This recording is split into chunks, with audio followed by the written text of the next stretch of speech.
And that's, of course, what we're going to be talking about tonight, guys, is this X-Men. What'd you think of that? Was that fancy? I was expecting that. I saw that a little bit before we started going, and it started popping in. Magneto pops up, and he's got all the dramatic stuff, and then it goes into that soundtrack, and I was like, "What is this? Like Star Tropic or like Final Fantasy VI or something?" Very synthetic. I love it, man. That 8-bit soundtrack. Hell yeah. I love that, man. Should have done the song from the cartoon series. I thought about it, but then I was just kind of like, I didn't know which. Yeah, it's a tough one because I was like, the cartoon series, that's way more iconic of a soundtrack. But then again, I also like the. I like that. Did you ever see the original pilot of the X-Men cartoon, the Kitty Pryde? That would have actually been more fitting because it had Kitty Pryde in it, right? And that's why Wolverine has. Wolverine has that Australian accent. I don't remember Kitty being part of the original X-Men. Maybe I'm misremembering that part of it, but it was. I thought it was something about Kitty Pryde. And that would have fit because of the Days of Future Past, aspect of all this. Right. Yeah, but, or not, but we'll talk about that a little more here in a minute. So how's y'all's week been going, man? I don't know if you can tell through the camera, but I am sweating right now. It is. Dude, I'm hanging out outside. Yeah. I wish I was outside. I've been outside enough today. It's so freaking hot in here. Oh, okay. I'm confused. The episode was Pride of the X-Men and spelled Pride like Kitty Pryde. Okay. That's cute. Yeah. I don't know. I'll pull that up and maybe share some of it here in a bit, but we were so clever in the 90s. Yeah. That I never really understood, but they have a whole thing that they talk about with Marvel about like it's a trope now. There's a Marvel delivery of lines, like the way that they do their lines that I heard people talk about it. I was like, I don't understand what you're saying. And now I've watched X-Men 97. I'm rewatching the original cartoon series, and it's like every character has their iconic line that they have to say every episode. Very 90s, but it's like you have 12 or 15 characters. So that's 12 or 15 lines that have to get said in this 20-minute episode. That's one per minute. They're dropping Gambit doing something Cajun, or Rogue doing something Southern, or Magneto's got some kind of Jewish Holocaust thing to talk about, Yeah, I was actually doing the math. And we'll eventually get to the movie and everything here, but I'll get to that here in a second. The Magneto's got to be like 90-something years old by that movie. I guess it's possible, but how come him and Xavier are both not in wheelchairs? Yeah, that's those guys got serious old school plot armor. Like that stuff runs thick. Right? Or somebody mentioned once, and I hear it every now and then, it's maybe because they're mutants, they live longer. I don't know. I think that's... I mean, that checks out for Logan. Yeah, exactly. Yeah. All right, here's... how am I doing this? Like a stage. Pro. Yeah, like a pro. Like a boss. I'm getting better at it. It's, better than last week. I got audio this week, I hope. There we go. Wait, is this a commercial? No audio. No place to hide. There it is. No place to run. No place to run. The mutant has now begun. X-Men, it's the day. X-Men, coming your way. Magneto's hordes are all the way to pillage, burn, and plunder. But there's one team that will not yield, the team that strikes like thunder. X-Men, it's the day. X-Men, coming your way. Welcome. Wow. So that's one thing about it that's kind of interesting. You telling me you've never heard of Aussie Wolverine? No, but I gotta tell you, Storm's outfit is way better. I loved it Oh, right yeah. here. Actually, a lot of it's way better. Wolverine's in the brown and tan. Yeah. Teleportation. That's Wolverine with razor-like adamantium Is that David claws. They're sharp enough to slice through almost any substance known to man. Oh, wait. I thought we were going to get a little bit of his accent. Hold on. Where is it? I could have Right sworn here. that dude was made of stone. Colossus Lycrane. Fräulein, you left before I could. Some of the properly voices are the welcome same. Welcome her. Wait, she's not joining the X-Men, is she? She's What just the a fuck? kid. Wolverine! Can't you see the girl is scared? Don't you remember what it was like when you first discovered you were a mutant? Oh, so then punish him with some lightning. Just don't want to have to witness some little. What's that? You bloody wallaby. Wow. that is what we could be doing, a 97 version of that right now. Could be happening in an alternate universe. Yeah, it was something, man. Like, and you know what's great about the internet? I've always heard about the Aussie Wolverine. This is what they based the arcade on. At least from my understanding, they based they made this pilot. The X-Men were being a big deal, so they made the arcade using this as like a template, I guess. But Wolverine was almost an Aussie, and why not? Back then, he wasn't. I mean, he was Canadian, but we didn't know about his origins. He could have very well been an Aussie. I mean, if you're going to go for tough, Australia is a good way of doing it. I don't know about cultural swapping was a different thing. Yeah. So Sorry, it's I'm been just an going interesting. This is interesting in the way that it ties in to what we're talking about here, because you've got, so the main thing, the main topic of conversation time is going to be X-Men Days of Future Past. This was a select storyline from the comic book back in 1980, 1984 is when that came out. Yeah, I think so. Somewhere around there. Maybe 84. Yeah, it was somewhere in there. It's older. Then you had a different iteration in the actual TV series that was not the Kitty Pryde cartoon series, and then you had the movies that were the movie that we're all familiar with. Mm-hmm. This is really interesting. Like talking about all three of these. For one, these are three very unique. I don't even want to say they're unique takes on a story. They're like three. I mean, their own stories, almost the way that these have been done. 1981. That's 1981, man. That's older than it was I thought. back there. I thought it was like 84. They said it in like 1980, and they were talking. I believe they were talking about like the 1984 election in that comic. Well, it was Senator Kelly. I guess they would have just been through an election, and when they were making that comic, because it was January, so they would have just been through an election. Politics would have probably, been relevant. So yeah, that's Senator how Kelly. that came about. Yeah, probably they were playing on political stuff with Reagan and everything else going on, I'm sure. And it was interesting because in the comic book, they wrote a really good story. Yes. So take us through that. You know it better than I do. I've read it, but you know that the events of that. Take us through the original story in the comic book. Okay, well, first of all, I'm going to preface this with the point of this whole discussion was kind of like, who did it best? Was it the comic book, or was it the cartoon, or the movie? Because there's this idea that was kind of prevalent, especially growing up. I don't know if it's as prevalent now. People are a little bit more contemplative, I guess. But the idea that just because it was in the comic first automatically means it's the best version of the story.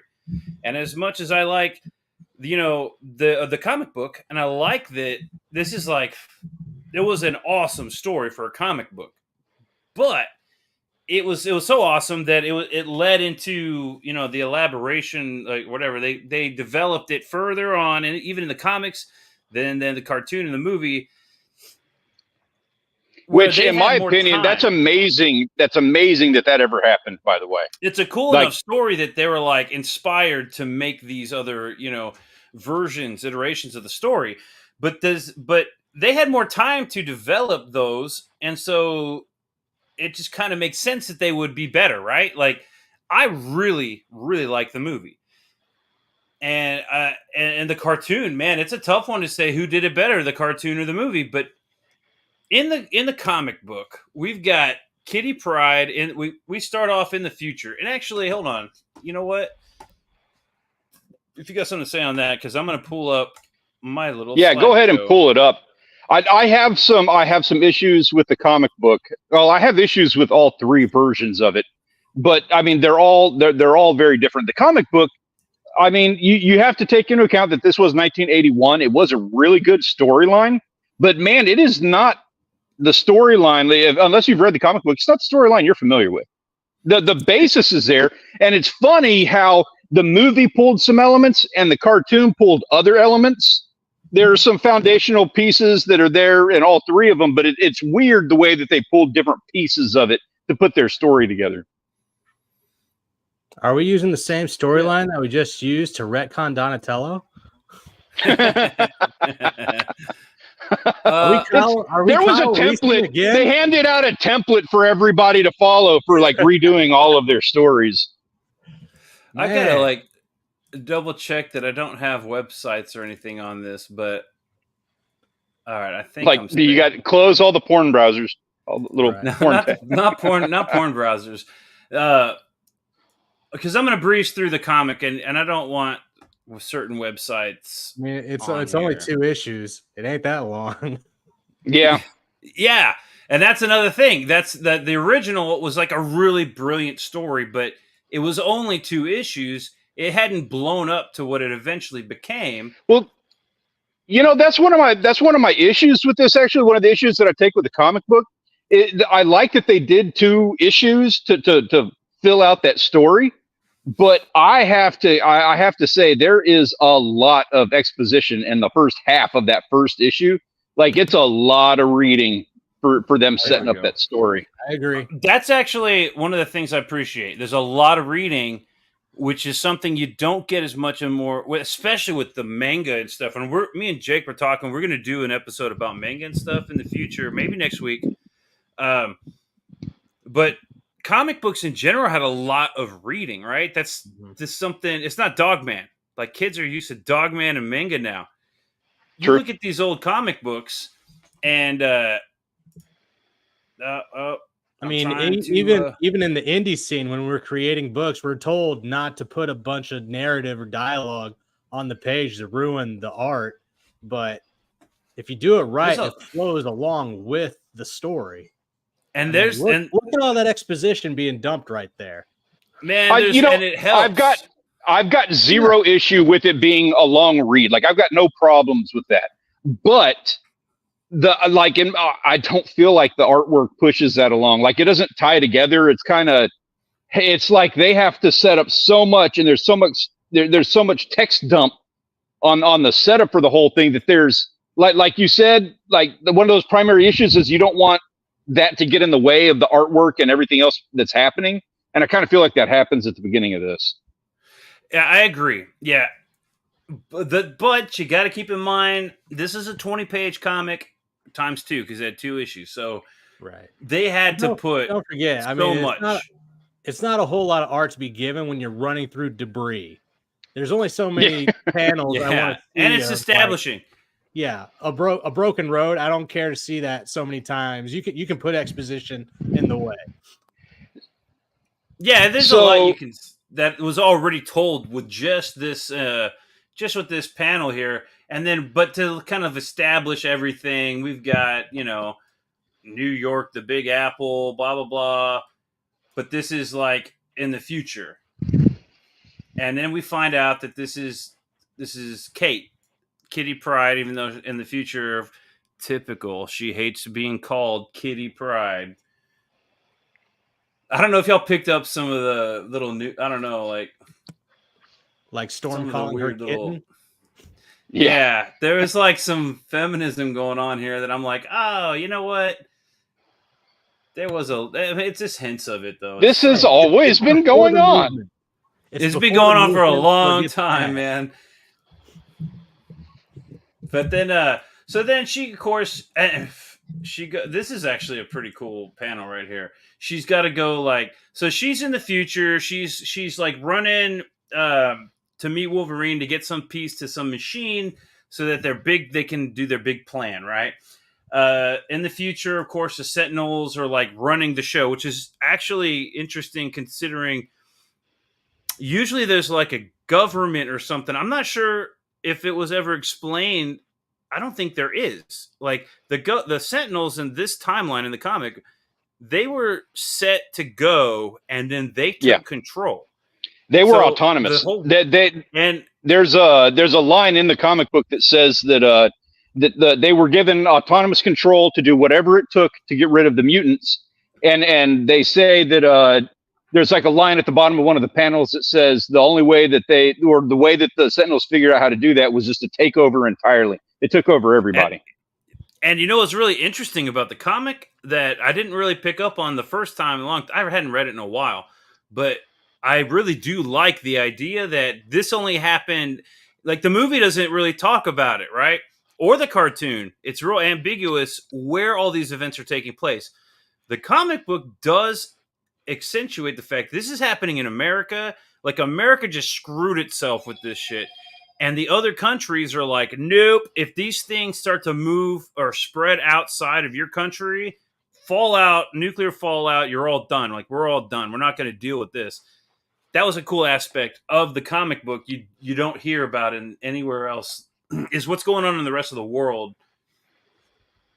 And, another interesting little thing on that is that they touch on it at the end of this comic book, but then they never address it. Like, I don't know where they went with it in the comic books after this, because I know they had the whole apocalypse thing that they did. They don't touch on it in the cartoon until X-Men 97, and they don't touch on it with the movie. But this whole Sentinel taking over thing became a whole other storyline later on with Sebastian Shaw. And which he ends in the second issue. It ends with Sebastian Shaw. Yeah. And none of the other guys touch on that, and the new cartoon touches on it, and it makes for a pretty cool storyline. Yeah, and I like that. Like, okay, now I haven't seen the new, and that's another thing to talk about too. It all kind of ties together here. We've got the new X-Men 97 out. I have not seen it. Jake, have you seen any of this? Yeah, I've watched almost the whole season of X-Men 97. I'm waiting. I saw the preview that had Fatal Attractions, and now I'm intrigued because not just for the cartoon, but we've got Deadpool Wolverine coming out. Can you imagine? I'm pretty sure Hugh Jackman's done after this. What if they did a cameo, Fatal Attractions in the Deadpool movie? That'd be freaking awesome. Like, they almost have to. I would think that's too much for that. They need that. That's such a dramatic series of events that happens that I don't even want to see it done like that. I want to see that deserving on its own thing done well. Yeah. Plus, Deadpool is not about drama. It's not. It's about comedy and penis jokes. Y'all just took my hopes and you crushed them. The second movie had plenty of drama. There was plenty of drama in there.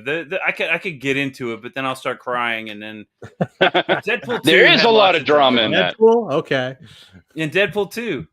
The super duper cut. Like, screw any other version of that film. The super duper cut is the only version that matters. Oh, I didn't see the super duper cut. It's so much better. Brad Pitt's all I got to say about that. That was the most dramatic thing. Dude, the soundtrack, for one. The dialogue has better jokes. He changes the jokes in the theatrical cut. And, the soundtrack is the number one key, I think. That when Colossus is fighting, they, jumped into, some Irish, punk stuff. Like, if I'm not mistaken, that was Dropkick, wasn't it? Oh, I don't remember. I saw it when it first came out, and I didn't catch it. Well, so here's another interesting thing about the comic book. It's a character, this redhead character here. Rachel, which I don't know if I don't know if this is her first appearance or not. It can't be her first appearance, can it? Who is she? I don't even know who that is. In the I've future, known about her. Rachel ends up being the Phoenix in the New Mutants or in Excalibur and stuff, right? She's I don't know her whole story, but she ends up taking on the Phoenix entity, right? Okay. That's what I'm asking if you knew. I knew that. She's I have no idea, man. I didn't read X-Men. Well, oh man, I love X-Men, but I didn't read Excalibur, and when it comes to the older comics, I'm catching up. Like my time starts around the time Bishop shows up, and then which is something we'll be talking about in a minute. Exactly, because that is actually, you know what? So basically, Kitty Pryde, instead of like the movie where she goes back in time or she sends somebody back in time, she gets sent back in time by Rachel, and who ends up being the Phoenix. I don't know if she's been in the comic before this or not, but she ends up becoming the Phoenix. So it's kind of an interesting little twist or whatever. She's got to. It's like a real quick battle. Like she's just got to stop this one thing from happening, and she's kind of convinces the X-Men to like trust her, and it's pretty basic. What's that? That costume. Oh, dude, I can't stand Kitty Pryde. I know. I mean, I know they did her right eventually, but where's the scared face of her? She's got to make a scared face, and that's what I think of when I see Kitty Pryde. Is this right here? Oh, I can't zoom in any more than that. There we go. That's what I think of when I see Kitty. When I think of Kitty Pryde, is what? She's like, I don't know. I don't even know what to say, man. That costume was something else. Yeah. I thought it was. It looks like it just got torn and is just like falling apart. It's all baggy. They actually mentioned in that last page that you showed with Nightcrawler how you could tell the difference between her being the 14-year-old and then her adult self, just because she used to cringe at looking at Nightcrawler, and now she does it, and she actually goes up and hugs him after she sees him. That enough should tell that was actually a pretty cool, interesting scene, because she is creeped out, and they do a good job making Nightcrawler like really creepy. He looks good. I always love Nightcrawler. Yeah, same here. Same here. He's really fucking creepy in this. Anyways, I think that about sums it up. Oh, okay. This panel right here, we will talk about. Yeah, that's an interesting one. Necessary. Yeah, that's an interesting panel. We'll get to there. Yeah, it is. Now I'm going to present the other one that I have, and it's not the comic book. It's just it's just some pictures that I've kind of put it together. Right, this cover, iconic. This is like probably one of the most iconic covers in X-Men and comic book history, because one cool thing about comics back in the day is the covers were a lot more intriguing, especially when they had a story like this to tell. The idea that Wolverine's got gray hair for starters, and then if you see in the back, you've got Cyclops is slain, Colossus apprehended, Nightcrawler slain, all these characters, you're like, what? They're all dead? That's like, in itself, excellent storytelling. I love this cover. It's one of my favorite covers. Doesn't it in like the first page or something of this? The first thing they say is, or the last panel of the previous one or something like that. Somewhere in there they say, "We're going to kill everyone," or "Everybody dies." And then this is tied into it. That's the next issue, and I got that here in a minute. We'll get to that one here. Okay. Now I'm not sure why I threw this one in there, other than that. Oh, yeah. Okay, so now we're going to branch out into the movies and everything else, right? So, where it starts changing everything? Well, we're going to start changing. We kind of understand Kitty Pryde goes back in time through Rachel to stop this event from happening. The Sentinels take over and kill everybody. and it's from this assassination, right? That's the comic book storyline. Did you, Stanley? It looks like you want to say something. Yeah, well, there's things to say about it that it's like you need to know that basic storyline. So Kitty goes back there, or they send her mind back in time to her teenage self. There's going to be an assassination. They do that whole thing. They stop it, and that's the basis synopsis of it. You need to know those bullet points for the rest of this because it ties into how they did the movie and the things that they changed, and inevitably what is why some of these are better than others. Was that bullet point a pun? Was that a pun for the movie of what took place? I should have put. I don't know if I don't think I did. I think I put the movie next. Let's see here. I should have put the cartoon. Yeah, all right. I put the movie because this is my favorite. Right. I think the movie did it. Man, it's tough between that and the cartoon, but I like the movie because of all the connections to the previous movies and how X-Men 3 was like pretty bad. It was the worst X-Men movie, and they fixed it. Like obviously they heard the complaints and they came back and fixed it with this movie. That end scene is like, it got me, dude. I did not expect it to get to see Cyclops there and the flash forward to the future. I did not expect that, and it got me, dude. Even though X-Men 3 was so horrible, the way they corrected it in this movie makes it meaningful, and that just kind of hit me, dude, like a ton of bricks. I was like, wow, that's actually really awesome. Yeah, you didn't get that aspect in the comic book. It didn't have that layer of depth to it.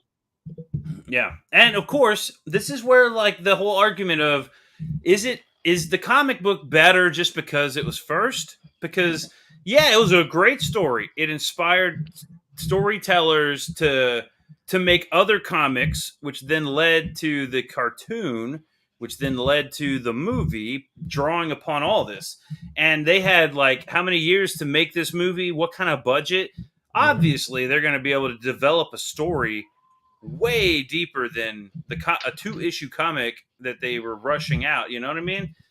But does that make the comic book still, even with all that understanding all that, does it still make the comic better? Like, or is it okay to like the movie more than the comic book? Like, that's the question. Well, most normies are going to be introduced to Days of Future Past by the film. So there's that aspect of it. But even I was introduced by the cartoon. The film first before I read the comics, and I thought it was good. I didn't think the deaths were significant because they never fucking are in an X-Men movie. Charles. So, and then they brought him at the end of X-Men 3. Like, okay, hold on. The way they killed him, though, the way they killed Charles Xavier in X-Men 3 was like pretty freaking brutal, dude. That was kind of hard to watch. I mean, look at him in the poster. He's flying by the seat of his pants in every movie. Hey, Grant, what's going on, man? Grant McIntosh showed up. What's going on, dude? We're talking X-Men right now, and right now we're I don't know. Are we debating with the Professor X death scene? It's hard. Dude, it's hard to debate any of this. Like, as much as I personally want there to be a fair thing. Here's the deal. Like, the movie, for one, it had the comic book. They wrote the comic book. It had the source material that, to me, is like, I don't understand how anybody was looking at the comic book and sitting here going, I can make an amazing movie out of this, and they did.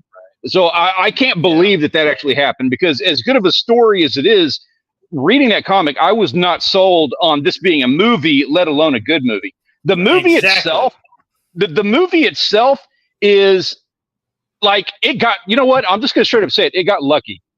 It simply got lucky. It was a whirlwind of events because they were switching over. They were handing over the franchise from the OGs to the new guys. So you had double the cast.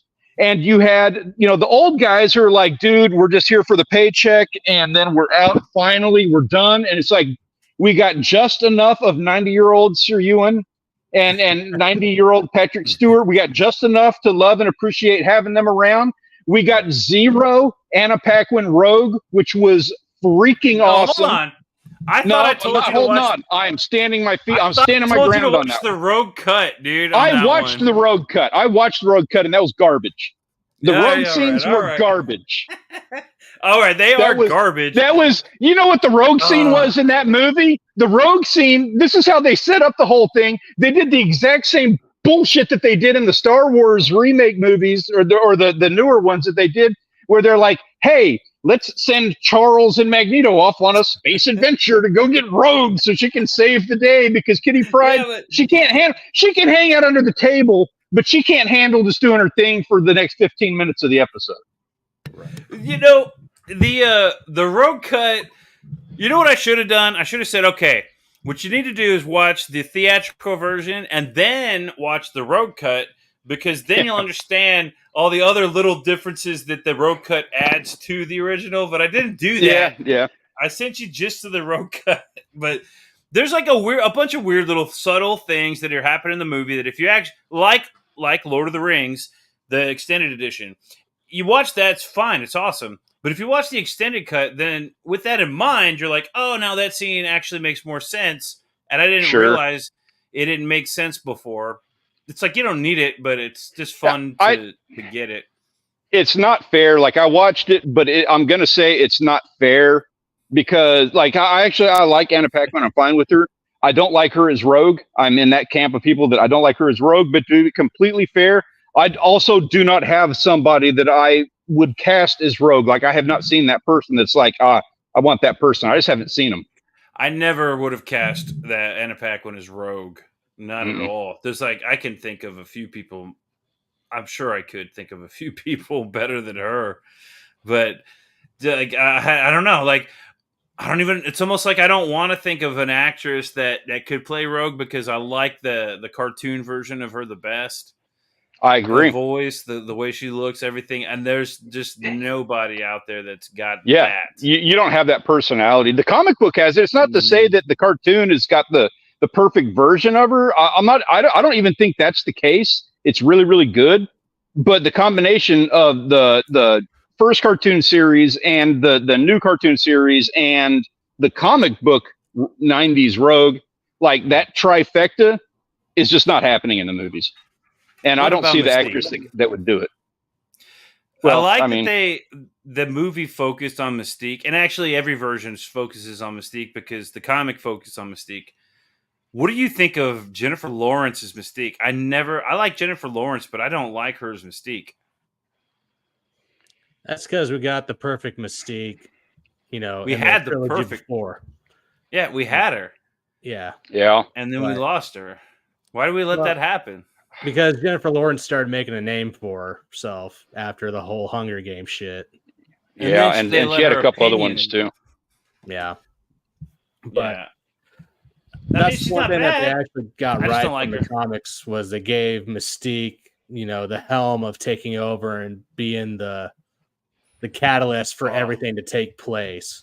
The assassination attempt, the Citadels getting their upgrades, which they were talking about doing at the end of the second issue, was upgrading the Sentinels so they could take on the X-Men. So the way that all they did was like move things around a bit. They didn't really change it up all that much. I mean, they tied in a few extra. They made weird changes. They made changes so Mystique was prevalent in all three versions of this. What was unique, here's a weird one that I picked up on that I found real strange. I don't know, whatever. But so in the comic book, Mystique's big battle ends up being with Nightcrawler at the end towards the end of the comic book. And then she reveals that he is somebody's mysterious son. Hint, hint, hint. That there's a relationship here that he has to now go explore. Spoiler alert, that's Mystique. In the cartoon, it ends with Mystique she goes to kill President, or she goes to kill Kelly, and the X-Men beat her. And it's Rogue and Gambit that beat her. And then she's like, well, you're just going to let me go. And Rogue's like, no, why would I do that? And she's like, she changes into her mother, and she's like, because I'm your mother. Yeah, Like they did the exact same thing because I guess they didn't have Nightcrawler. No, Rogue. She's both their mother. And get this. Yeah, but so that's even more to me. That's even more unique in that they did that. Well, so it's weird because she was like hooking up with Magneto, and then Rogue later hooked up with Magneto. So if in all circumstances, it is best when anybody says which X-Men, Nightcrawler is next. Which X-Men character would you be? The answer is 100% Magneto. I have seen X-Men 97, and I'm going to say that, I haven't finished. I don't know. I haven't seen it. Let's see. What have I got next over here? Okay, the cartoon. Now, this is where it gets good because the cartoon is based after, okay, the comic book later developed characters like Bishop. Bishop, a time traveler, to go fix things. The cartoon decided we're going to merge this story with the Bishop story, and he came back in the comic book to fix something else. The cartoon decided we're gonna say that he came back to fix this problem, and then which was the Kelly assassination, which works. Right. It actually makes perfect sense. Obviously, when they wrote the original Days of Future Past, Bishop wasn't around yet, so there was no way to allude to him being part of anything. So it was cool that the cartoon took this character, and it was actually almost perfect, right? I really liked the Bishop aspect because Bishop was. There were flaws. There were flaws. I've never seen so much plot armor. And I like the cartoon series, so I'm playing devil's advocate here, but I've never seen so much. I don't know what else to say other than plot armor. He had selective memory for the entire thing. He goes back, and immediately the second he goes back in time, he's like, "Oh, I didn't actually go back in time. It failed." And then he comes out of the alley that he's in, and there's kids playing in the street, and there's a bus driving down the street. And he's like, "Oh, I did go back in time. Wait a second. I went back in time. What did I go back in time for? Oh, there's a newspaper with Charles Xavier on the cover." But it's so selective. He goes to the X Mansion and explains everything that's going on after not remembering a damn thing, but he can't remember who's the killer that he's trying to kill. Yeah, it's amnesia's the best writing tool next to time travel, right? Right. Because you can make anything happen with either one of those. Amnesia and time travel, that's the top two. Yeah. If you got the writer's crutch. Writers, take note, writers. If you've got writer's block, you can't figure an out to a situation. Time travel. Amnesia or time travel are the answers. Fuck. I was going to say I want to do a story about an amnesiac time traveler, except that, X-Men the cartoon already got it. His name's Bishop. I love Bishop, though. He was such a cool character in the cartoon. What was his name? I don't know. Who? That guy. They went back in time in X-Men. I think he was trying to stop a killer. Cable? That's the other one. That's where it gets weird because Cable is actually cooler than Bishop, and he's also time traveler. And so, why did they use Bishop in here? Why didn't they use Cable? Why did they use Bishop? Oh, I wonder why.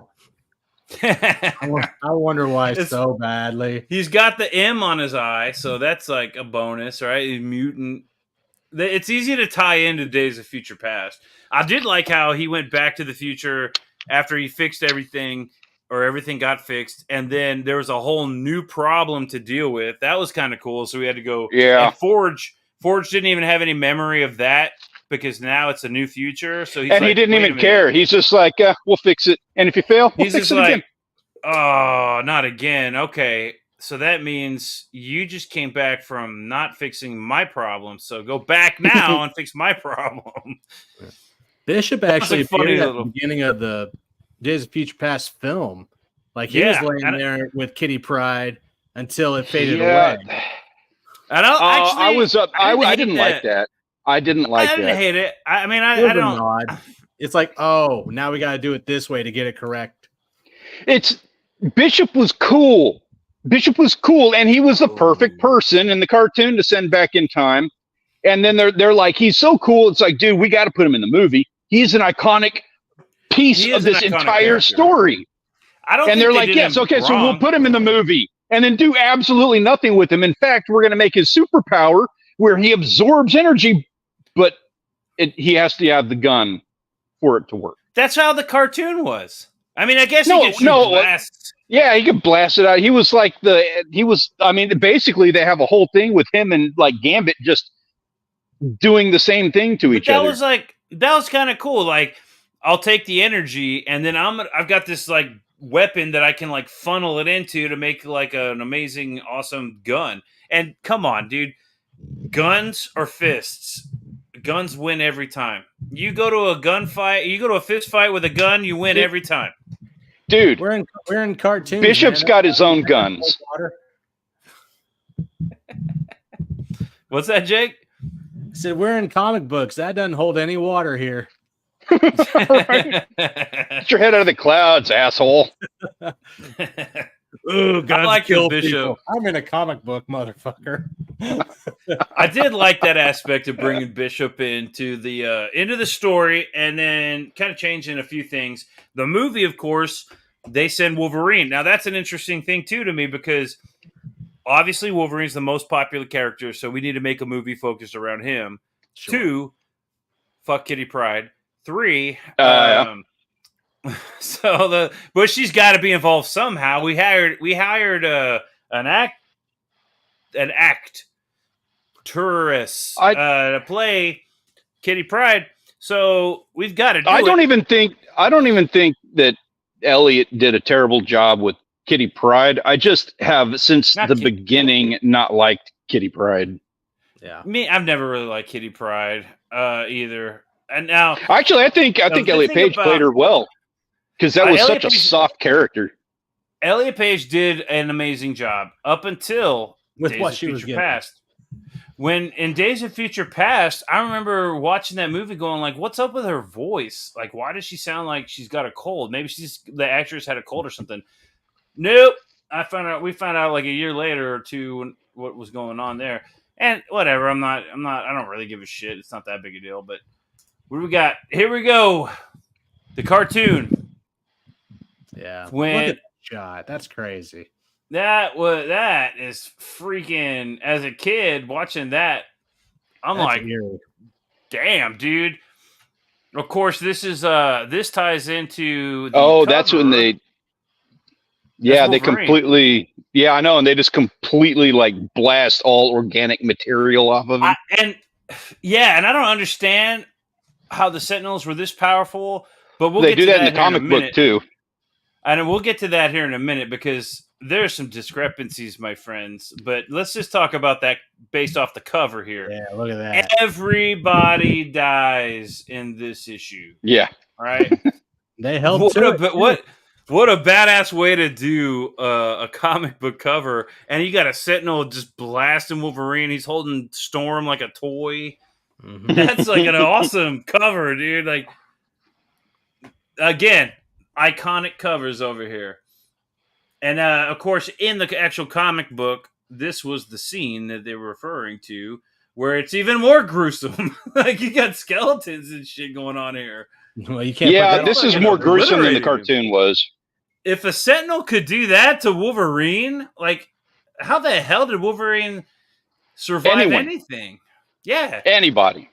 See, look, they Sarah Connored her. And I like the Sentinels in the cartoon. I like their dialogue. Here, and I'm using them. I like that I don't know. I like the way they talk. It's weird. I just like imagine that cartoon voice being like pathetic organic being. You know, are you so arrogant as to believe you could even approach, much less penetrate our innermost sanctum and undetected? Yes. That's a horrible like. I'm not a great voice actor, voiceover, whatever. I want to say they do the same line with Robert with the Shaw thing in 97, but they revamped the line to make it a little bit better because that's very dry. Well, I mean, it's a comic book. It's fun. And it gets a comic. That's ultimately my number one argument when about anybody with comics. as long as it's fun, and that's fun, dude. Watching Wolverine get obliterated in the future, that's fun. And then what is this? Onomatopoeias are another fun one. Yerga! Yerga! Like, that's a good one. You need to have an AI voiceover read that for us so that we know what it actually sounds like. Yeah, because if it's like eviscerated, shouldn't that sound effect start like becoming more transparent as it goes on? Oh, like, as he blasts away, yeah.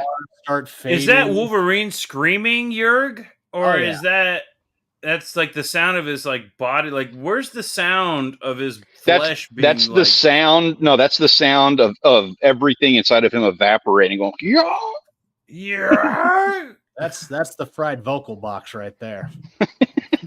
Yeah. This is gruesome. I guess that's what that is. I'm not sure what sound exactly that's supposed to be making here, but then there's Iceman, of course, in the movie. I was so part of the problem with all of the casting stuff, because they had such a crowd of people in that movie. If you're going to talk shit about anything in it, it is the overwhelming number of people that got a paycheck for it. Well, obviously, we got to bring in some of the original cast, so let's bring this guy in.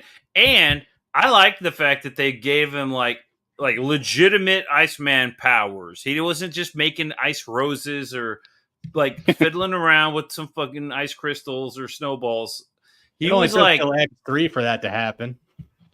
Yeah, true. Right.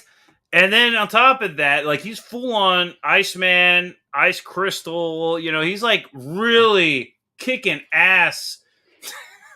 Until one of my favorite scenes in the movie, dude, was they just when they broke his head off.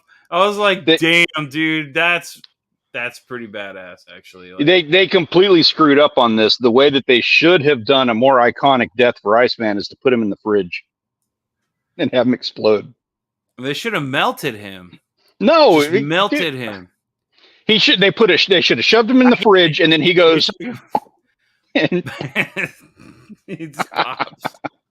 And then a bunch of kids cry because they're like, "Mommy, I wanted." And then they make, I get it. You're talking about the toy. The toy used to explode in the fridge. Did you know that, Jake? Hold on. Do I need? Okay, hold up. He's going to show the toy now. I bought the exploding Iceman. No, he got didn't. the toy, but he's behind rubble, and I've got to. He's like, I've got him in the fridge right now. Hold on. Oh my god. Yeah, right. Okay, I got to because we're talking about it. Give me a second. I'm gonna go off. I'm gonna close. How to stop cam? Stop cam. Got it. 1 second. So yeah, long story short on that, back when the first toy, I don't even think it's real. I think it's a rumor. But when the toy first came out, it had a thing where if you put it in the freezer or in the fridge, one of the two, I don't remember which, but it changes colors or something, like it becomes clear or something like that. Right. And apparently there was a rumor going around that they would explode in the fridge. Apparently, I don't know, probably one kid froze it, dropped it on the ground, and it broke. And he told his mom that it exploded or something. Like it was a myth. But it was a big one that everybody believed. Wow. So this is the toy in question. The next question is, are you going to open it to find out? If I can get another one, I'll totally open this. I don't give a shit.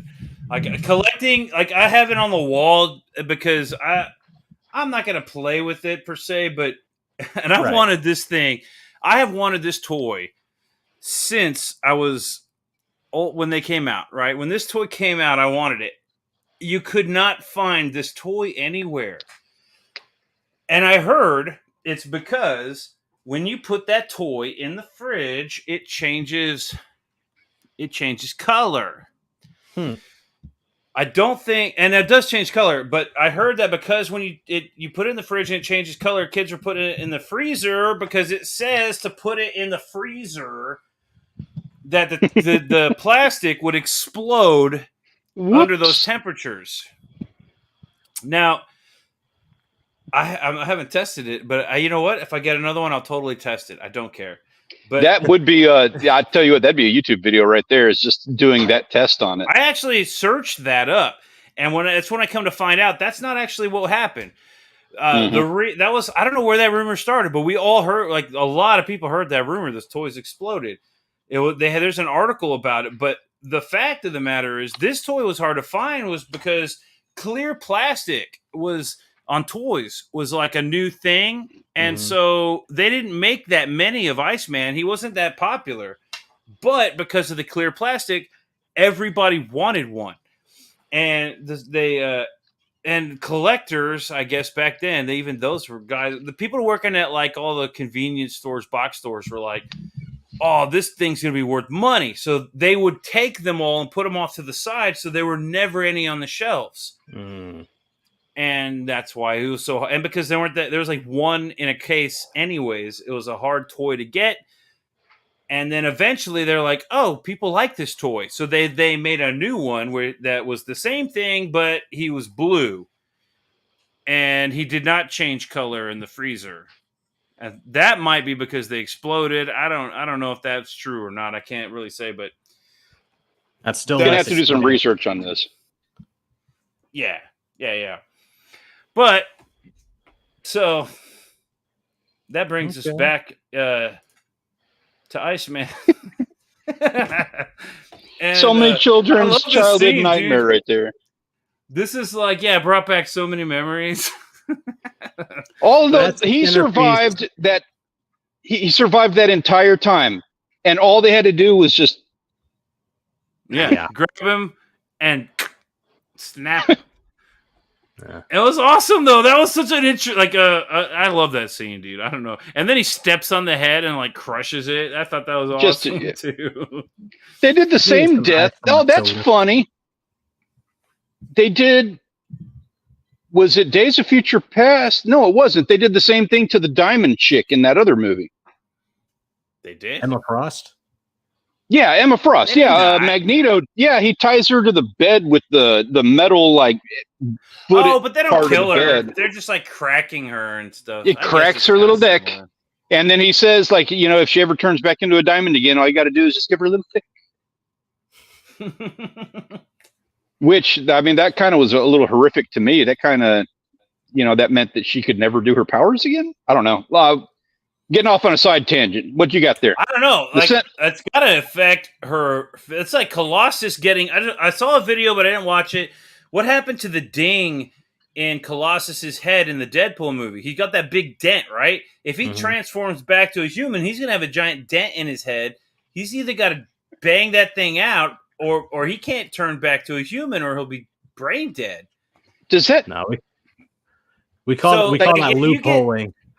If you get damaged in your alternate form, you have to correct that form before you remolecularize back to human form. Otherwise, you're gonna be like, "Fuck, dude." Yeah, especially with something like that. Like he at the very least, he should have had some concerns, and he should have gone to somebody to ask them.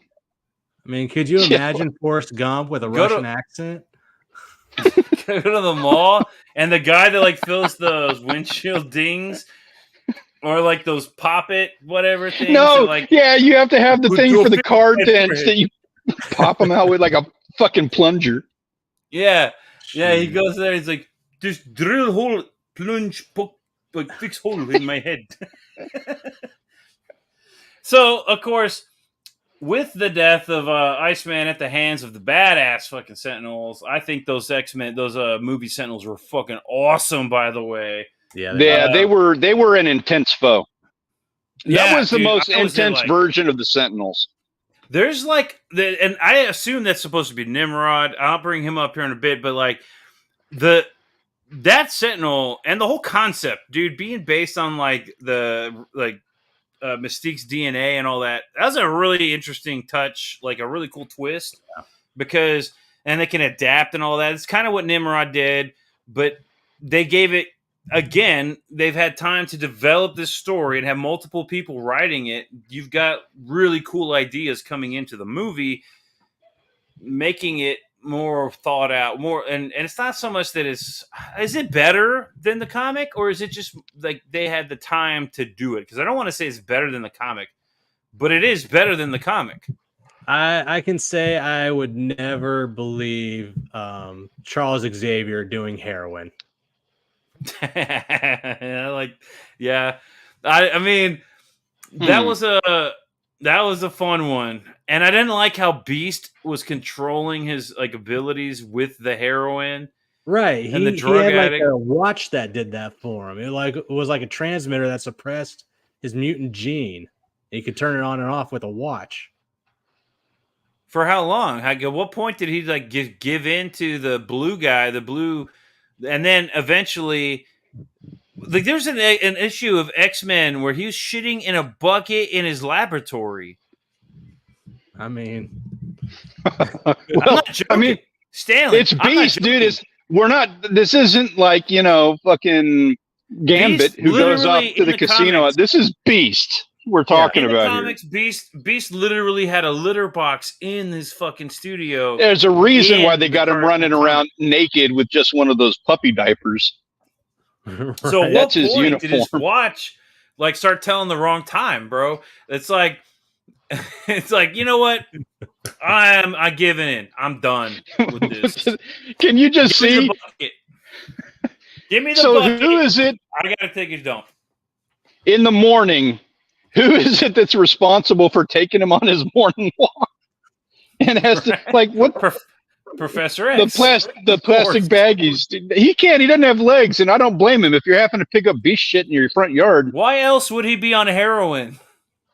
It's like, I thought that was cool though. Wolverine going back in time, but I thought movie wise, I thought it made sense. It's a Wolverine, obviously going back because he existed back then. I thought that I because actually he's like the most popular character. It makes sense to send him back, franchise wise. But he's just, and it fits. It fits the narrative. It fits well, perfectly. even in the comics, he played a big part. He was working side by side with Kitty from past to the future. Like he was waiting all that time to execute the mission. Yeah, what was the reason in the comic that they didn't? Like they had a reason, but I can't remember what it was. It's like we need somebody who was. I think it had something to do with the mental, like with the mental the powers. Okay, so they needed somebody who wouldn't automatic. That's what it was. They wouldn't automatically have mental training, like the X-Men in the past would clearly have mental training against telepaths. But Kitty Pryde would not because she was so young. And so they sent her because everybody else back then would have been able to, surpass Professor Xavier or other telepaths. That's what they told her. And then when they push her off on Rachel, they're sitting there in the back going, you think what I'm thinking? Yes, she's the only one stupid enough to take it. She's fucked because Magneto was their arch nemesis, and he had to have a helmet to prevent that shit, right? And Juggernaut, like Wolverine, and who else was still alive in the future? Like Magneto was still alive in the future. He could have gone back in time. Why didn't they send him back in time? He's like actually more powerful than Wolverine and Kitty Pryde combined. Like he would have made way more of a difference. Oh hell in yeah, fact, he was the leader of the Brotherhood. He was the leader of the Brotherhood. He would have messed everybody. shit up. You know what? Maybe it's because they knew like he might take over the world or something. Might. But I actually liked Warhawk. I thought they did a good job with him. That's Warhawk. I'm glad you knew who that was because I was like, who the fuck is that? Yeah, I didn't know. I Indian thought that was somebody that they wrote. No, that one chick that was throwing the portals. That was pretty. That was a pretty awesome sequence with her doing that. Bro, hold on. Here we go. He's got the toy. They got a toy of the guy. Yeah, hold on. It's Warpath. Warpath, not Warhawk. Hold on. Warpath. So he's the one that had the toy that would explode when you hit it with a tomahawk. Yeah, right here. Warpath is such an underrated name. It really is, yeah. I agree with you. See it. It's so fuzzy. Damn it. That's Warpath. That blue and red blur. That's Warpath. That is the most insane fuzzy blur image. And that's who this is right here. That outfit's That more blue and red blur. But I thought he looked cool, man. I thought they did a cool job with him. Like, there's not much you can do with Warpath, but Make a great name. Cartoon Sentinels. Oh, they came a long way from their origins, by the way. Like, they used to be about 10 feet tall, and they were homosexual. Yeah, that's I don't. What's with the pose? That's not the best joke in the world, but yeah, that's a weird cover, dude. I don't know if I'm supposed to be like afraid of him or get up and start dancing. I'm not sure. I want to see the onomatopoeia on that one. It's supposed to impose like how much height and weight he has over everybody else. Like they couldn't draw him big. They're like, he's only 10 foot tall, but so put his arms up like Frankenstein. Yeah. With MODOK. Hey, check me out! I'm the big scary villain. Like, everyone's just like, bro, chill out. And yeah, I guarantee the guy that created Look at the guy that created that robot right there has a curly mustache. Right? It's just like wooga booga booga, and then everyone's like, because that's what they did back then. Their big power back in the day, back in those issues of the comic books, is they would take the X-Men and tie them up to railroad tracks. Yeah, train hit them and go, X-Men defeat the mighty Sentinel. Let's see if you can stand up against a train. Sentinels did get better though. This looks pretty cool. I like the what they eventually started looking like. I was always a little upset that they really didn't do that with the movies and stuff. Nimrod, I have a hard time with Nimrod with this. All right, look, I like the movie. I like that they took this. I wasn't very familiar with the comic book Nimrod, which is way cooler than the cartoon Nimrod, by the way. The cartoon Nimrod was kind of it was weird, but the movie that made, if it's supposed to be the same character, which I don't even know if it is for sure, but the movie did it right, dude. They nailed it. Those things were intimidating when they're like blasting through all the X-Men and they get to like the very end.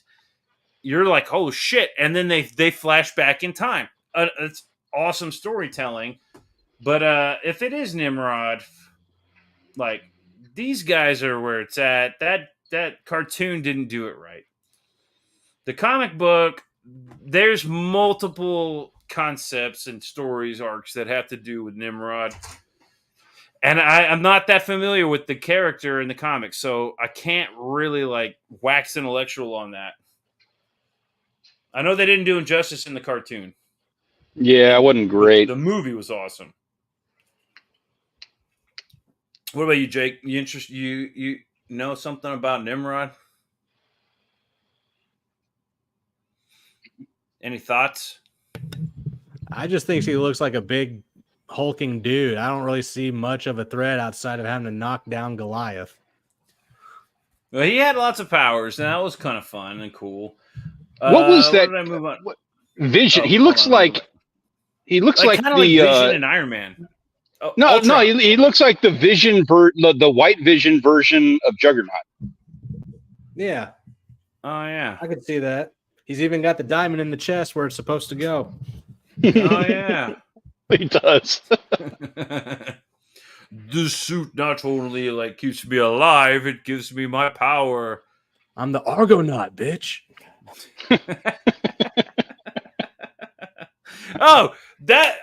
Okay. Juggernaut in X-Men 3. Because Days of Future Past loosely ties into X-Men 3. And I remember that Juggernaut bitch meme. That's was not my favorite Juggernaut. I didn't think they did a very good job. Not by a long shot. X-Men. And at least the Deadpool Juggernaut is ambiguous enough that you don't need to know, or they don't need to get into his history, right? No. So at least that was like something. And he was way more threatening. He was way more threatening in the Deadpool films. You don't know the extent of his power, which in reality is way more than what he showed in that movie. But they still kept it like he was like not gonna get defeated. Like, come on, dude. Colossus cannot take on the Juggernaut. Like, I'm sorry, dude. Like, he can't take on the Juggernaut. And it was not for the Deadpool humor and shoving that cable up his ass and electrocuting him. Like, they didn't stand a chance against him. But that was a funny love it when scene. you write. I love it when you write a really good character like that, and that's how you dispatch them. Really does them some justice here. All right, this is where it gets kind of interesting, the comics versus the movie, because the Sentinels, to me, were never that threatening. You see Wolverine slicing and dicing through them like nothing, right? The future Sentinels in the movie were a little more intimidating because they can adapt to whatever their villain is. But this panel here in this comic suggests something way different than what we ever thought. I had thoughts on that too. And we're looking at the Sentinels. Okay, so fuck Beast, he's easy. Cyclops, yeah. Angel, of course. Nightcrawler, it could happen. Xavier, okay. The fucking Scarlet Witch.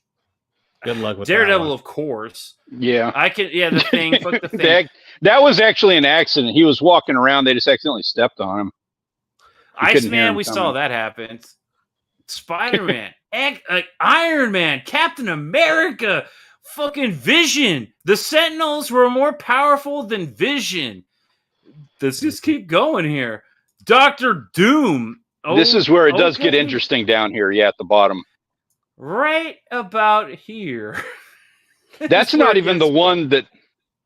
That's not even the one that I see. Yeah, it's not to the left. Down yes. to the left. This one? Exactly. Yeah. Yes. Exactly. I can almost see the Sentinels taking him on before the fucking Hulk, dude. No. Yeah, the Spirit of Vengeance? You shitting me? Yeah, I agree. I didn't even think about it, but yeah, you're kind of right. But it's the Hulk, dude. It's like they might as well have Spawn. Put Spawn on this list. Like, can't even kill him. Okay, I can see that. But this, if you had like 1 billion Sentinels, which was the concept in the comic, was that it's not so much that they're like super all powerful; it's that there are like millions of them. So I could almost see that happening with like Beast, Daredevil, Iceman, of course, Cyclops, even maybe Professor X, because he doesn't have any control over them. Spider-Man, yeah, you go up against 1 million. Angel, Nightcrawler, of course. Doom, okay. Doom, Torch, obviously, fantastic. The Torch, Panther, but yeah, dude, the Hulk. So how does that happen? How do they? The Hulk. How does that happen? How did they beat the Hulk? Like, is it just a pile up like the Matrix style? Like, that's the comic I want to read. Is how the hell they beat the Hulk? Because there's no fucking way they could take even a million Sentinels couldn't take on the Hulk, dude. Hey, side note: is that a panel where Kitty Pryde is being sad and mopey? No, she's taking a shit. Yeah, right. No, they decided to go away from the sad and mopey Kitty Pryde and decided to do the toiletries where she's taking a dump. The openly weeping Kitty Pryde. Save this child, woman's anguished sobs. You know what? Something I noticed was there's a lot of these thought bubbles. With that, of course, that's the thing in comics now. Nobody really uses thought bubbles anymore. But man, they used a lot of them in this. They have different ones too. It's like different voices. Right. Yeah. I thought that was kind of interesting. It was like a flashback. It's been a while since I read a thought bubble. And trying to like figure out, was there a better way to do that without using a thought bubble or a narrator? And I'll tell the story. Yeah. Yes. Thank you. Write a book. Yeah. But Doom, Vision, and the Hulk, I feel like Iron Man would have been able to hack the Sentinels somehow. Right. So, but seriously, dude, the Hulk, and you're right, Ghost Rider, like he's not even on the same plane of existence. You got Reed Richards there. You got Doctor Doom. You got Iron Man, and you got Black Panther. You got 4 of the most stellar minds in the Marvel universe. You're telling me they couldn't put their heads together to find out a way to take out a Sentinel? They're on their way to Russia. I'm going to take that up a notch. Yeah, and I'm going to say the greatest minds in Marvel couldn't figure out a way to get the fuck out of there. Right. They made these Sentinels such a threat, but then they like downplayed them almost later at the fact that like they were so easy to defeat, each one, even a million of them. A team of X-Men should be able to take them on, right? Like Wolverine can get fastball special and take out one on his own. You know, that was one of the problems in the comic book is he did the fastball special twice, and you don't get to play that game. You got to recharge the superpower meter. You know, that second time, that's when he got killed. That's not how that gets played. Yeah, it's one per comic. Yeah, it's like having sex in a horror movie. You just don't do it, or you're gonna die. Yep. And he did it, and he died. He flew too close to the. He flew too close to the sun. He flew too close to the sun. And then they like gave him, you know, a piece of their mind when he did it too. How dare you? How dare you jump at me like that, bitch? They didn't just kill him; they had to berate him. Yeah, they had to get all diva on him. Okay, here we go. From the cartoon, I pulled this in here. I don't remember why I pulled that in there. I think it had to do with That's how it ends. It's Mystique changes herself into Gambit to kill the guy, and Bishop is there to kill the person who killed Kelly. Yeah, Senator and he's going to kill Gambit. Gambit sneaks away to go kill effectively Gambit, and Bishop finds him and doesn't know which one to kill, so he's going to kill them both. So that's when Rogue does Rogue thing. Yeah, he didn't give a shit. Which is really cool, actually. Like Bishop doesn't give a shit which Gambit he has to kill. Just kill them both. And then, so this one I was going to talk about the difference between going back in time and all that stuff, which was that's that. Bishop, Wolverine, more Bishop. Oh yeah, I was going to talk about Bishop because Bishop was such a cool character. The black man mullet. Talked about him. It's hard. Those Jerry curls, hell yeah. Yeah, they got rid of him in the new one, right? The X-Men 97. They gave him dreads in the movie, and then in X-Men 90, everybody got a little bit of a costume change in the new cartoon. They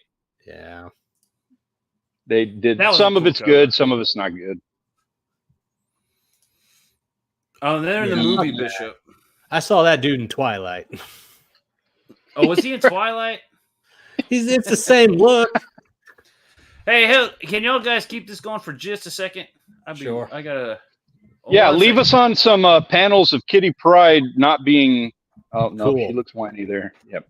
That didn't make it better. That didn't make it better at all. Because Kitty Pryde is next. I'll be right back. 1 second. I gotta take care of something. Oh man, I hope this one goes quick. I've got nothing like. I honestly I think she did a just fine job with Kitty Pryde. I don't have anything. And like I said earlier, like the character Kitty Pryde is soft, and I'm not trying to knock them on this, but it's like they played soft really well. Like I bought into it that this character was not the person that I want saving my world. Well, I think that was going to be the whole thing of why they sent her to it, was like to try and like beef up what people thought about her, you know, because she would not be the one to send back to do anything, because all she can do is phase through shit. Yeah. Big whoop. Great. You can't fight. You're brand new to everything. I mean, what was the point? Now for the film, I wish they would have integrated her more, because it would have been more of a nod from the comics rather than just her sitting on the sideline holding Wolverine's head.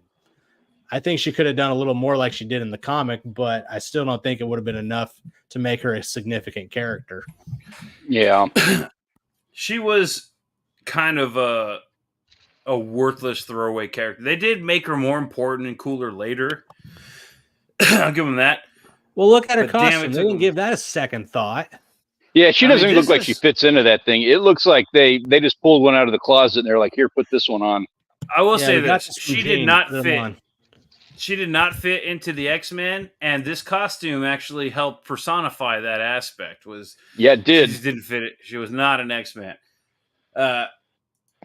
Then we get Kitty Pryde the movie, and then hold on, Yep. where was I at? We got okay. Here we go. Back to some cool scenes in the.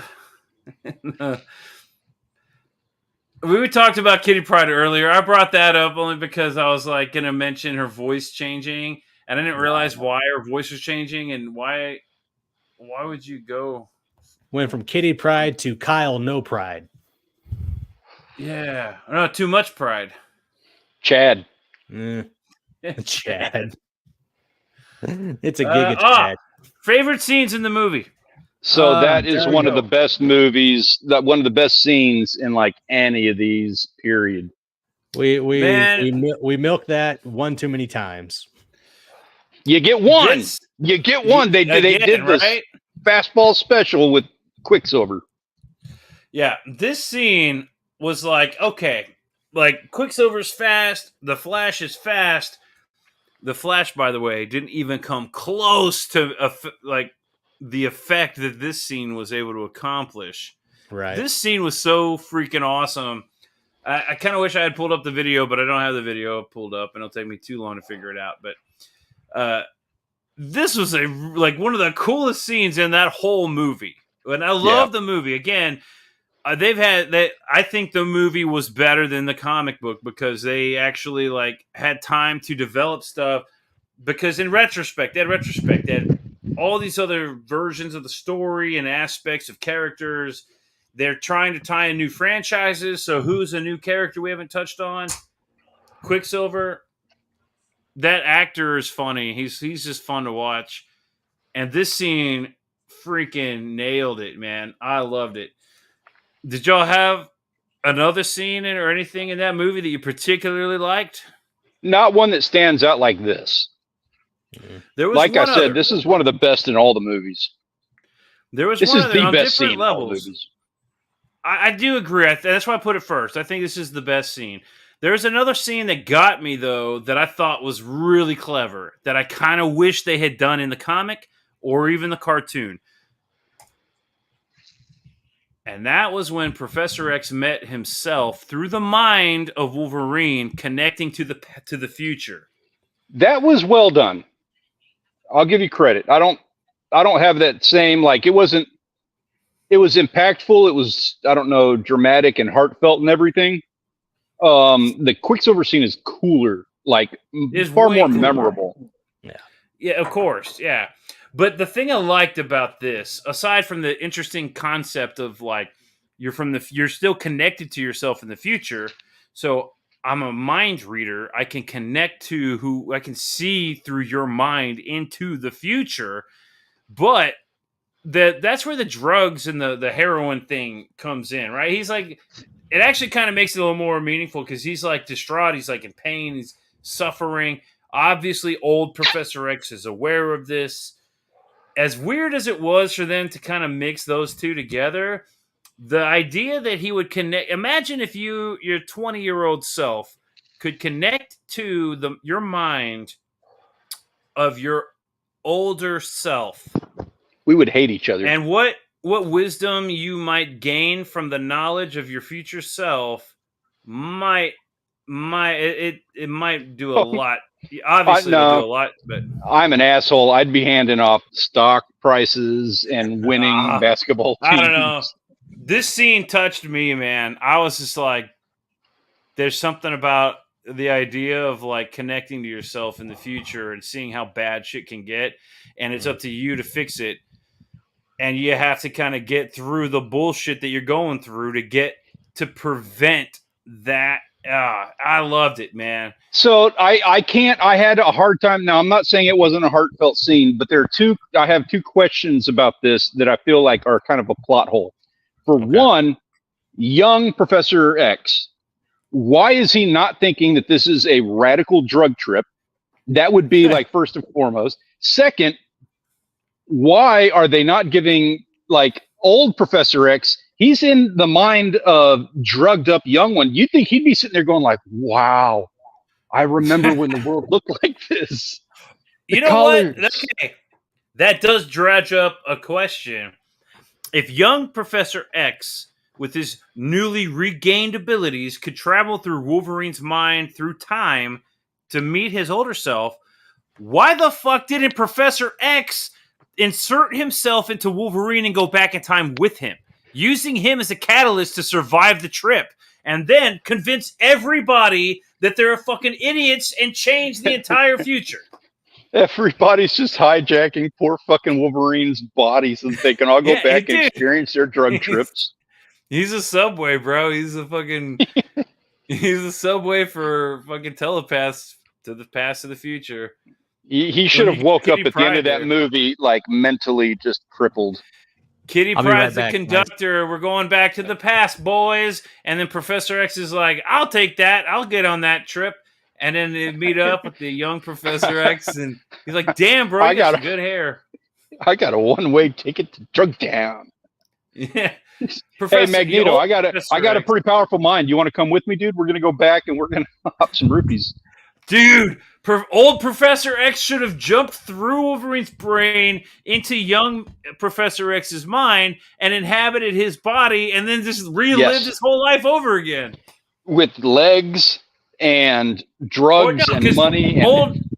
Even young Professor X was like inhibited. I don't know how a stupid heroin can make you walk again. That's dumb. That's saying that his disability is based on his mental ability. That's dumb. Yeah. That was a loop. Like they've done that multiple times too, and I never bought into that one. The same way I don't buy into Magneto touching Rogue. That's not something that I do either. I can suspend disbelief. I think that was dumb.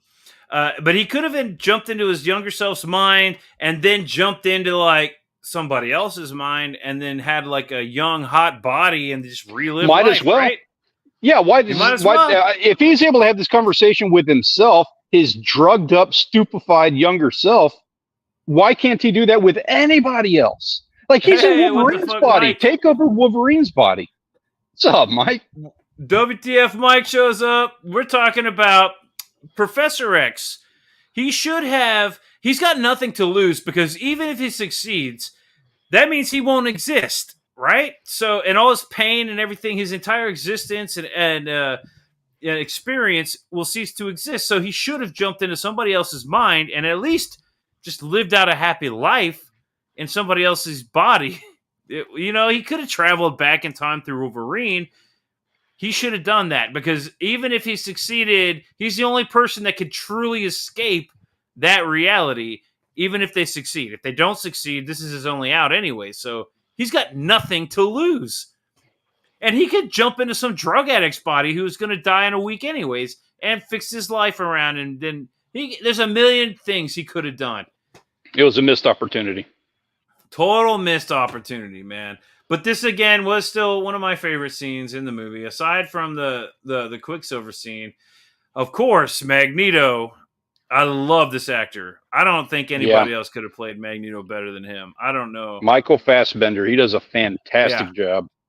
In the first movie, his rage just like poured through the film, man.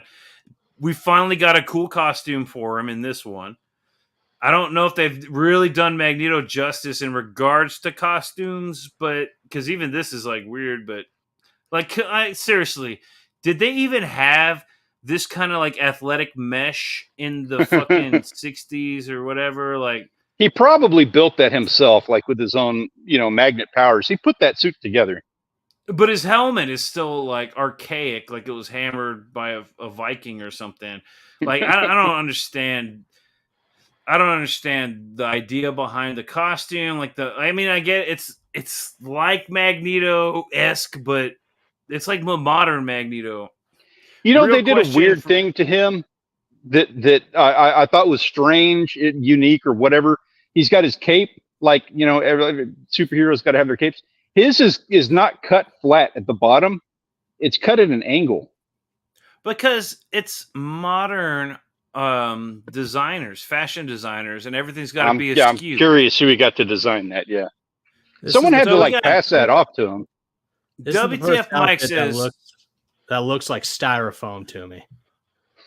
It does. It looks soft. and they didn't even have like closed cell foam or whatever that dense foam is that they use for mats now. They didn't even have that back then. Right. WTF Mike says, real question, if Deadpool cuts his thingy off, would it grow back uncircumcised? Of course. Now, it this would. is the kind of hard-hitting questions that we do Yeah. here. Right. Obviously, he can't be circumcised because it would just grow back. It's not like a vampire where it's like, however you were when you were turned, that's how you will be forever. If you've got, if you unlock the ability to heal, well, that means anything that you've lost would grow back. So, what happens if he gets a tattoo? Like scarification, I can understand, but what if he got a tattoo? Well, tattoos that's just ink under the skin. It's not like an injury. It's just ink that's sitting under the skin. I don't think a tattoo would So get part of his, pushed- I guess, if he got injured or something on the tattoo, then it's going to grow back normal. But his when he's fine and he's not injured, like the growth rate of his skin cells and everything is normal. Well, you know how like a tattoo like fades and just becomes an ink block test. So I'm sure it would just turn into like an ugly birthmark sooner or later. What if you were one of those people that have those when you get an injury, like a scar, instead of a scar, you get like a big bubble? Have you ever heard of that? Yeah. I forget what it's called, but it's like if you get like instead of a scar, your body creates this like big bubbly scar, right? What if you had healing powers, but every time you healed, it created one of those bubbles? Like Wolverine would be just one big giant like calluses. Mega chlamydia. Wait a minute. WTF Mike says, then why does his arms grow back burned? When did that happen? Oh yeah, because he's totally burned, and like his face and everything. Whenever he like grows something back, he grows it back burned. Oh, yeah. Yeah, that's actually a really good point because it's not vampire rules. He should be healed. He should grow back healed. He shouldn't be all disfigured.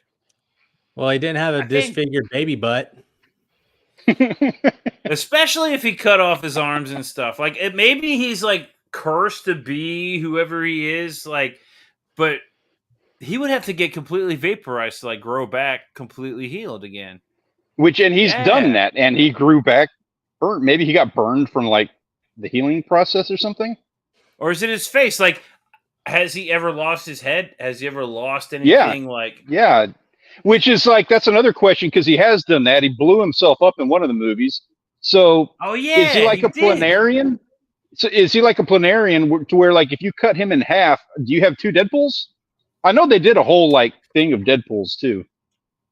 So I don't know if that's how they Superman did could it. throw Superman out of his hands like nothing. He was just like Superman in the comics, but Deadpool, yeah, I would imagine he's like a planarian. You could cut him in half and then get two Deadpools. If like you cut him straight down the middle, Yeah.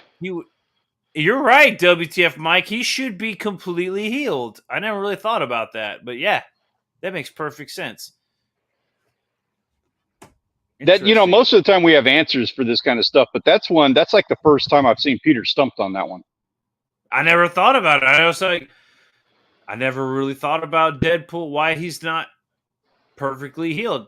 Clearly, vampires is one thing, but when you have healing abilities, yeah, he should Yeah, totally like be perfect. Deadpool Inception, that's effed up.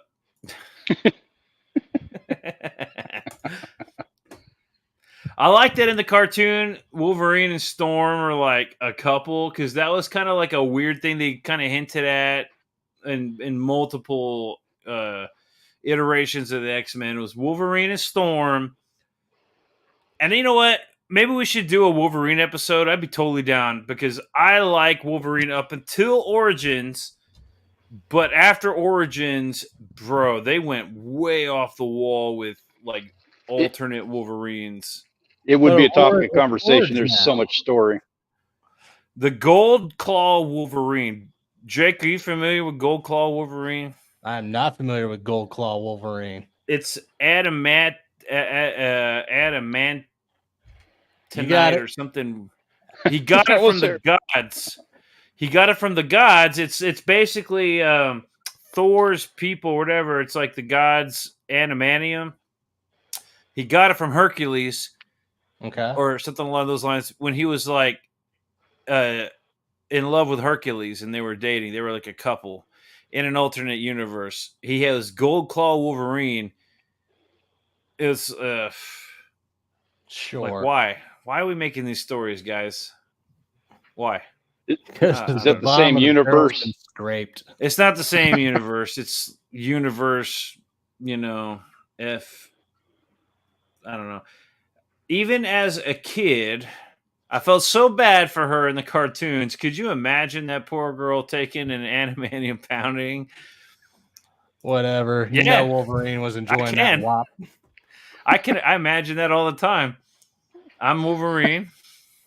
Those are the browsers, the browser tabs he had to close earlier at the beginning of the show. Yeah, a little bit of lightning bolts.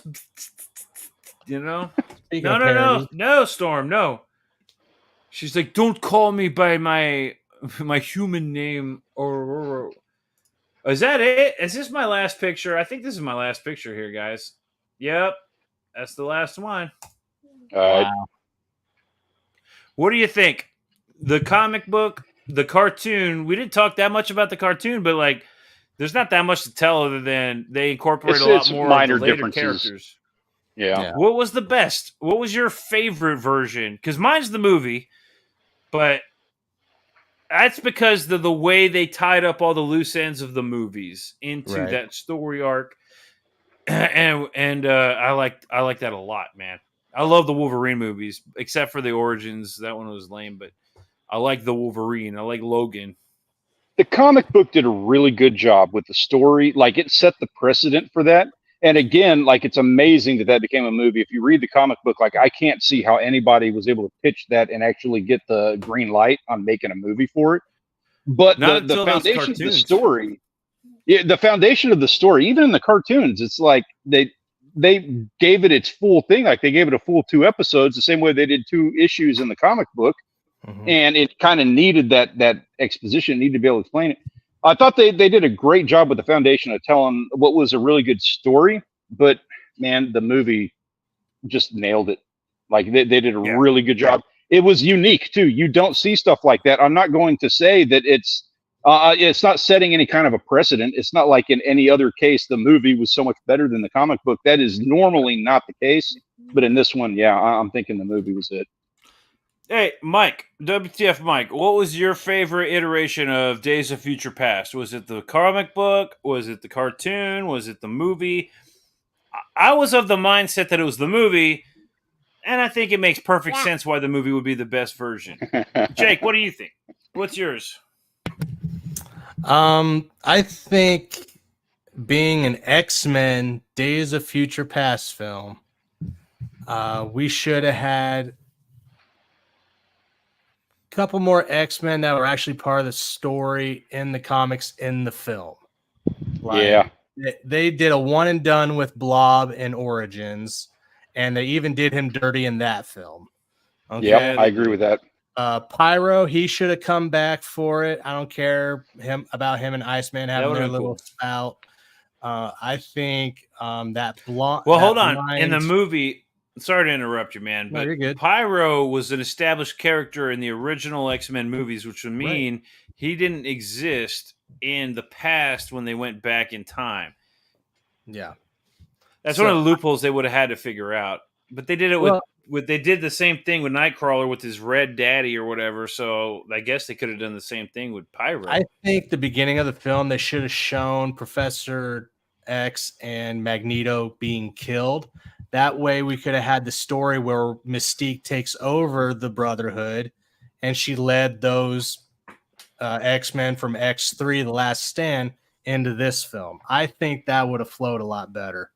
You know, I'm not going to argue with that, and I'll be the first one to say that there were some definite holes in the story, but I will say, like, they could have done the movie better. I think it was a good version of this. I do think they could have done it better, but I will say, under the premise of what you're saying, like in the comic book and in the cartoon, part of the story was that it was Mystique leading the Brotherhood, and in the movie, they had Michael Fassbender, and there was no way that they were not going to have him as a part of that story. Right. As Magneto. And you know what? There were some scenes I did not like in the movie, by the way. Like, I really didn't like. When she goes to the, when she's in the army and she goes to get Havoc. And for one, I don't like that they used Havoc in the X-Men Origins movie instead of Cyclops. I don't like that, but whatever. So she goes to save him and the other mutants. And then she has to, like, turn herself into a man because we're in Vietnam, right? And then save those mutants and then get them on a plane. And then she's like, okay, I still have work to do. I'm going to turn myself back into a woman in a military garb and then not be suspicious. Right? Yeah. Like, that didn't make sense. That's just screen time for Jennifer Lawrence. And it just didn't, it was kind of like, oh, what are you going to go do? Like, what's your big mission you're about to go do, chick? Like, you just, I don't know. I thought that was kind of annoying. Like, he's like, aren't you coming with us? And then she's like, no, I still have business to do. And then she turns into, like, herself and in a whatever. I actually would have enjoyed her being her, like, white nightgown type attire instead of just being blue naked. I enjoyed it with the first trilogy, but I think she could have, like, for Jennifer Lawrence, I think she had the shape to make that really work.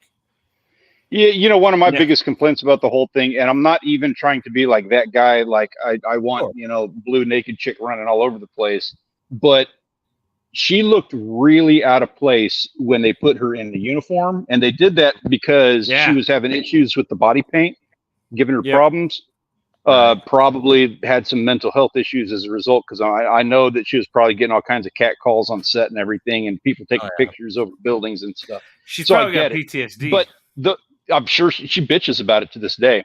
But I'm betting that your solution with that white dress would have been like it would have been the perfect solution to that. I don't know how you write the story for that, but it just doesn't seem like it would have been that difficult to put her in her traditional outfit. Right. Yeah. Like, why? Okay. Why I like, not that I hate the idea that Mystique's running around naked, I didn't hate the idea. I'm just saying, but change it up when you do a new trilogy a little I get that, like, if she's running around and can, like, change her body to include clothing, then she doesn't need to like wear an actual outfit.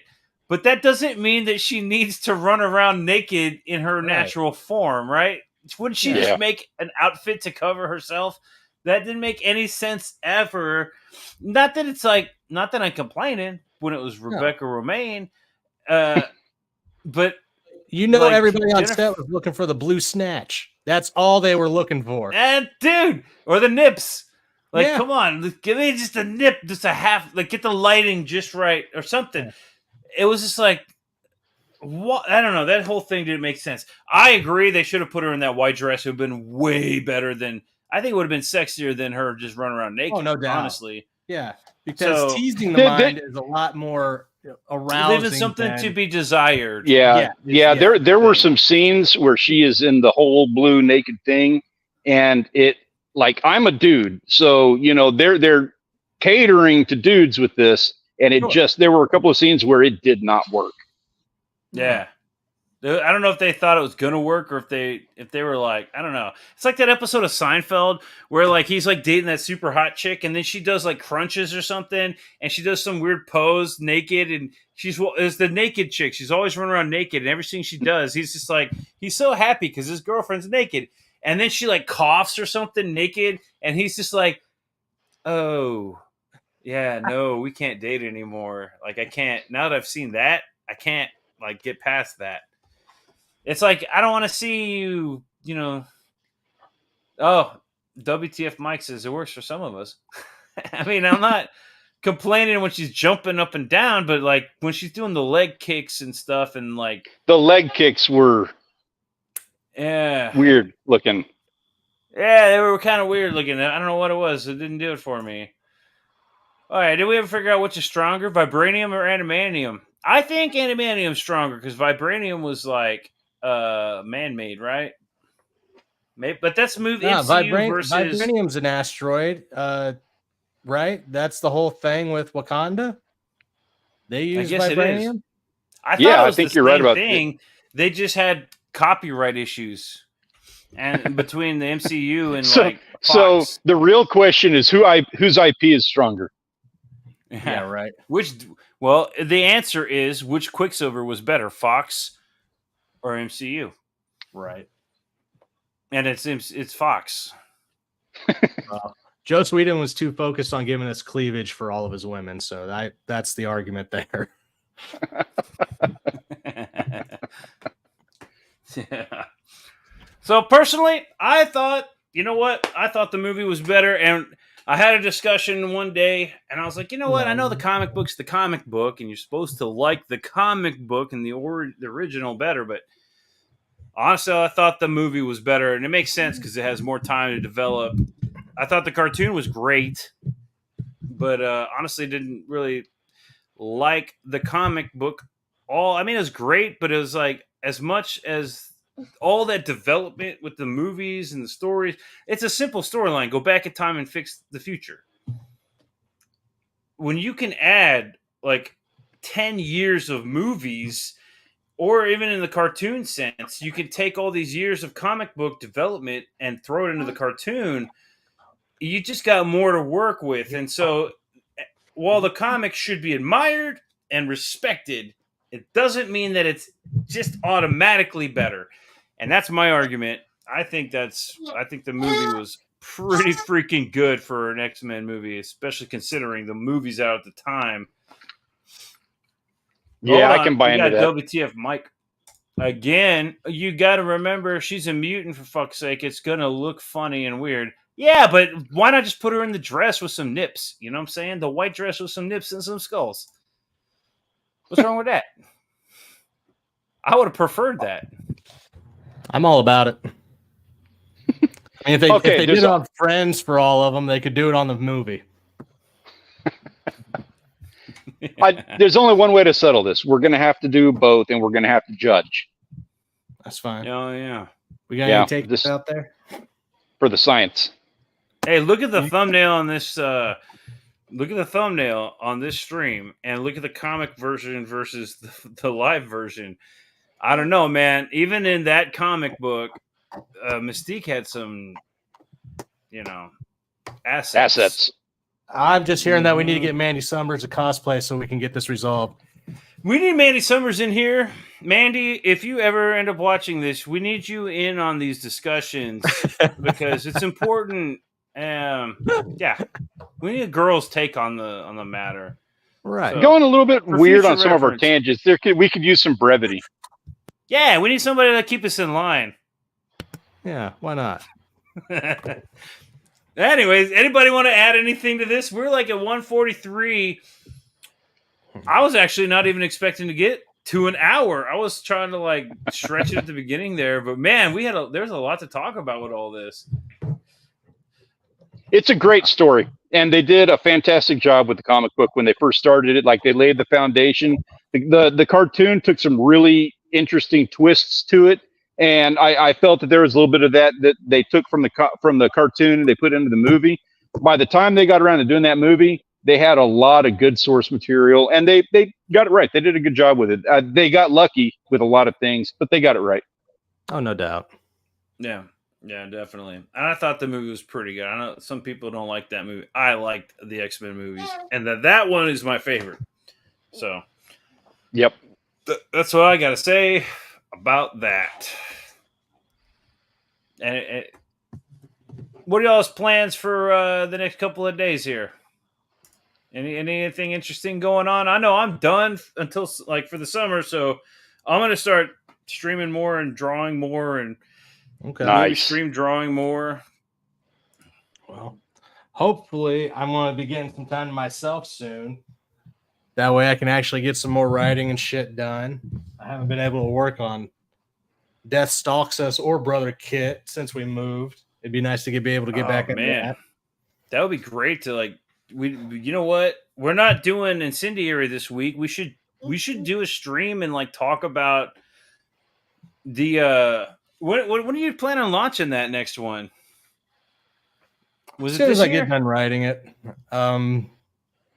So I'm like, the ideas are floating in my head. I'm actually writing Brother Kit first over Death Stalks Us 3. I mean, over Cobalt issue 3, because I already know how I'm going to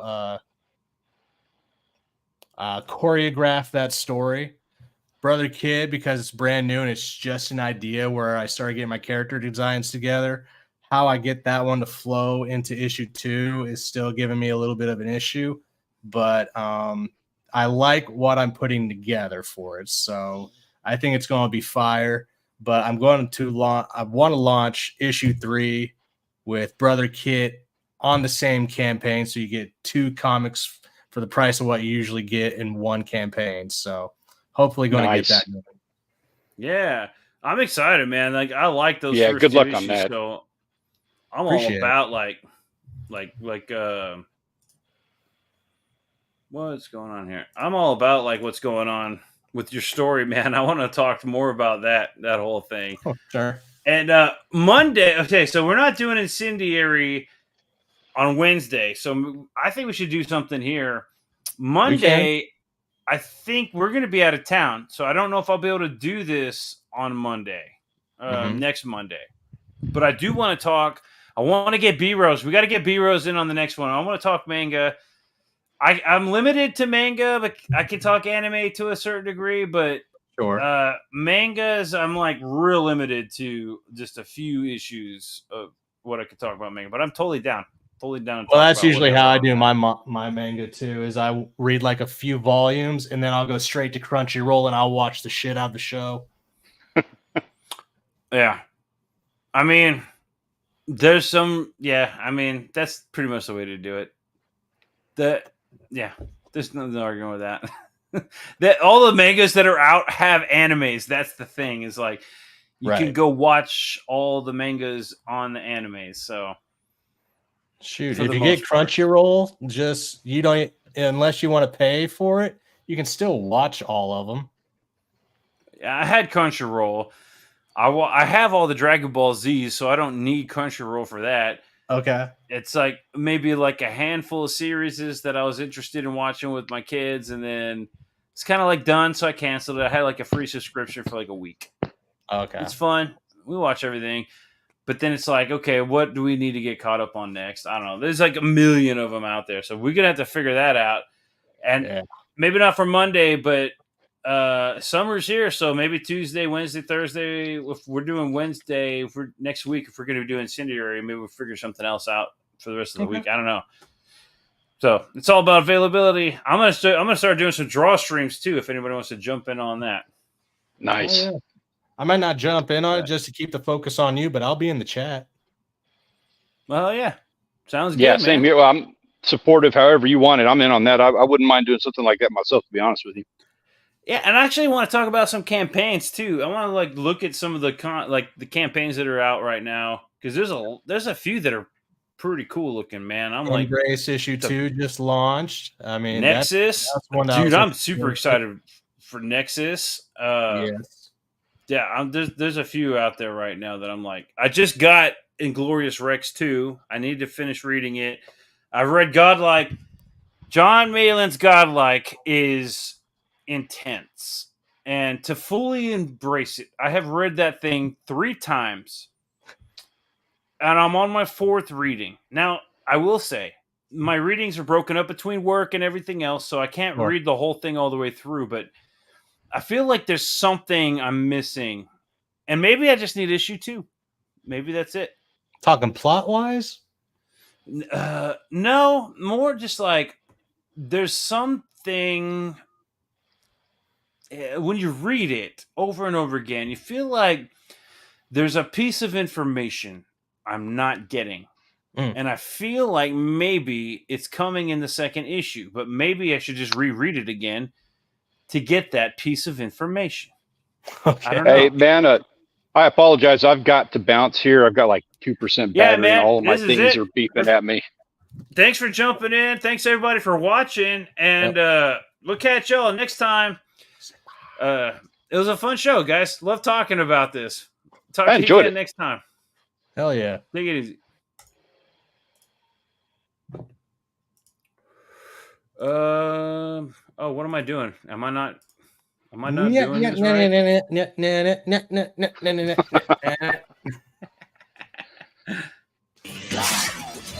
X-Men, it's the day.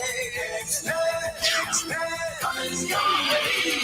Magneto's hordes are all the way to pillage, burn, and plunder. But there's one team that will not yield, the team that strikes like thunder. X-Men, it's the day.